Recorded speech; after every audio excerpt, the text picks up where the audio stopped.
Okay, YouTube, this is my second video for my Algebra 3 prerequisite chapter number 4, in which we're going to build on our knowledge of polynomials from the last video and essentially look at some special multiplication rules as well as polynomials that are defined in more than one variable. So let's just go ahead and get to it. As far as special multiplication rules, the very first one we're going to look at here is the product of a sum and difference of two terms, okay? And we'll go ahead and start by looking at this little definition down here. This is kind of a great thing, but when you multiply, say a plus b times a minus b, we're actually going to refer to these as conjugates. I do want to make a note here. In math, when you have two binomials that are only separated in the fact that one has a plus and one has a minus between the two terms in that polynomial, essentially what you get is a difference of two squares. And the reason why is because if we were to FOIL this out, we actually would have gotten a squared, and we would have gotten minus a times b, and we would have gotten plus a times b, or plus b times a, same thing, because multiplication, of course, is commutative, and then we would have gotten minus b squared. Essentially, what's going to happen every single time is that you're going to drop these middle terms, you get a difference of two squares. So this happens so often that it's worth our time to memorize this pattern, because when I look at things like these two here and I say, well, 7x plus 8, 7x minus 8, it's not that I'm lazy. It's not that I don't care to do this the FOIL way. It's just that I value my time. So because I notice that these are conjugate pairs, we could really look at this 7x as kind of like being our a here. We say that's like our a in this expression down here. And we say b, our b here would be like this 8. I don't really care that it's got a positive or negative in front of it. We say this is what I get. So when you multiply these out, really what we could say is I get this thing squared minus that thing squared, where the things we have here are 7x and 8 respectively. So we'd say that really what I get is this. I get 49x squared minus 64, and that's just really a whole lot quicker than doing the FOIL. Likewise over here, we'd say, well, then what do I have? I have conjugate pairs, a sum and a difference that I'm multiplying together here. So we'd say I get a difference of two squares. And again, we could just say, well, let's populate these. We've got 2y cubed was our first term here in these binomials, and 5 was our second term. So really what we end up with here then is, well, if I use the properties of exponents, I get 2 squared, so which is 4, and then y cubed squared, which is y to the 6th, power to a power property, and then we say, well, over here I get 25. So that's what happens when we multiply, a difference, well, not a difference of squares, but conjugate pairs. That's what you're going to get, is a difference of squares, okay? Now, when we multiply out the square of a binomial sum, and next we'll look at a difference, this is a little bit different here. If we were to say a plus b, now it's a sum, okay? And we multiply it by itself, okay? So it's a binomial squared. That's what we refer to this as.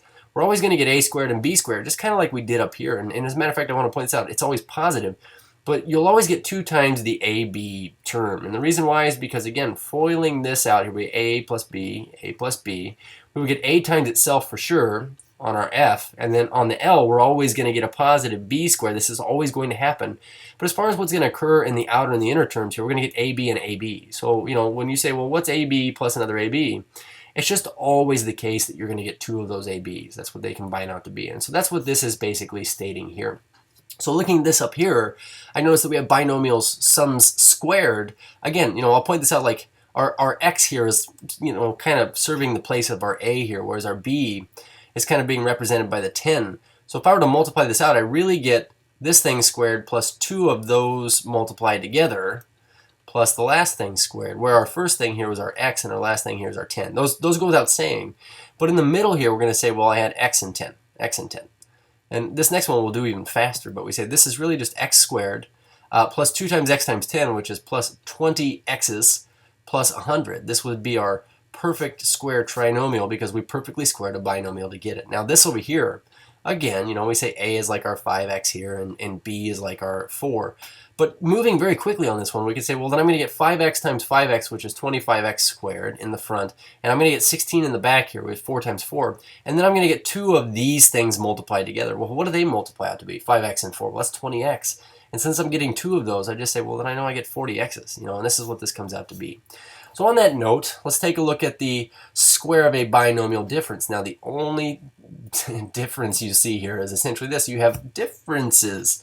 So one way that you could confront this is, you could interpret it really as being a sum, and this is what you have right here. And so when I point this out down here, I want you to see that we get kind of the same pattern we got on the last one. The only difference is that we have a difference here. We have a negative sign. We're going to subtract, okay? So that being said, we say, well, up here our a is like, x, and our b is 9, okay? I'm going to ignore the negative for just a moment. We could square this out just like a sum. I'll get that out of the way so we don't get confused here. But essentially, when we square this out, we're going to get then our first term squared, which is our x squared, and our last term squared is 81. Now that's negative 9 times a negative 9 is a positive 81. But in the middle, we're going to get minus 2 times this, which 2 times 9 is 18 times x is 18x. So we really just get this, okay? And so, again, just the same thing we saw in the last example. Again, here we say 7x times 7x is going to be our 49, and it's going to be x squared. 3 times 3 is a positive 9. In the middle, though, we're going to have a difference. And we get 2 times whatever these multiply out to be. And that's 21x there, so we say 42x's. And this is our perfect square trinomial. So really quickly, I do want to point these out. It's worth noting these, okay? And again, it's just kind of a recap of what you have here. But if you multiply a sum and a difference together, conjugates, you're going to get a difference of squares. Whereas if you were to square a binomial, you get this factor, or this product, and when you multiply a binomial difference, you get the same thing but with a negative here instead, okay? Now the only thing we didn't work through here was a cube of a binomial, and I'm not going to go through those in this video, but we could certainly do that, but it's also worth noting this pattern here. We treat this very much the same way we would treat this up here. We interpret it kind of the same way. So what I would like to look at before we kind of tune out of this video is essentially how you deal with polynomials of several variables. Okay, so it is the case that sometimes you have a polynomial in 2 variables. That's what I'm going to look at here is just 2 variables. You could have more. But let's say I, for example, have a polynomial in x and y, and it says contains the sum of one or more monomials of the form ax to the n, y to the m, where, who knows, n and m could be the same, they could be different, who knows, but they're whole numbers and they're not negative, okay? So we say the constant a is certainly still the coefficient of this term right here. And we say the exponents n and m represent whole numbers. And this is an important thing here, but we say the degree of this. Which one would you use as the degree? Would you use the n or the m, or the bigger of the two, or the smaller of the two? The fact is you add those 2 different exponents on those 2 variables up, and you get the degree of just that term, okay? So for example, when you look at this polynomial here, we have a 5-nomial, a 5-termed thing. We have the coefficients respectively are 7, negative 17, a 1, negative 6, and 9. And in terms of the degree, you notice we're listing them, well, not really in descending order yet. This isn't really necessarily in standard form. So why am I saying that? Well, the reason why is because when you look at the degree here, remember I said that it's the sum of the 2 exponents that is what we call the degree. So the degree of this monomial term here would be the 2 plus the 3. So this is a 5th degree term, whereas this one right here would be a 6th degree term. I mean, by all rights here, we should really be listing this the other way around, okay? Because the 6th degree term should precede the 5th degree term, okay? We have a 2nd degree term here. We have also another 2nd degree term, and then a 0th degree term here, okay? So we say the degree of a polynomial in 2 variables is the highest degree of all of its terms, whereas the degree here is 6 because we sum the exponents. So subtracting and maybe looking at some multiplication here with special patterns, when you subtract 2 polynomials, say with 2 variables and 2 variables, we treat it very much the same way you do with when you have 1 variable here. So this difference here, I'm actually going to rewrite this as a sum, and I'm going to distribute a negative throughout here, which is going to cause all of these to be opposites, okay? So when we combine like terms, let's go ahead and look at this. We say, well, I've got an x cubed here, and I've got a negative x cubed here. Really cool thing happens in this instance. Those 2 terms actually cancel each other out. Doesn't happen all the time, but I kind of like it. So we say, all right, well, negative 4x squared y. Now, what can I put that with? I can only add this up or combine like terms with things that have the same variable factors. So I notice this has an x squared y and this has an x squared y. So if I had negative 4 of these and positive 6 of these, well, then in total we would have 2 of these x squared y things. And then moving on from there, I'd say, well, I've got an xy squared. Do I have any other xy squareds? And I really don't. So I'm going to relist this 5xy squared.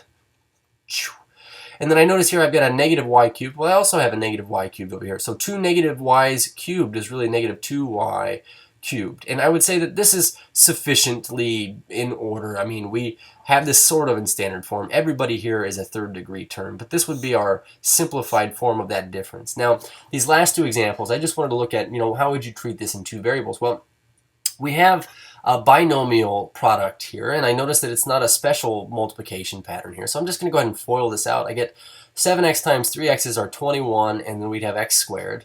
7x times a negative y, well, that'd be negative 7, and then we'd have xy. I would write that in alphabetical order.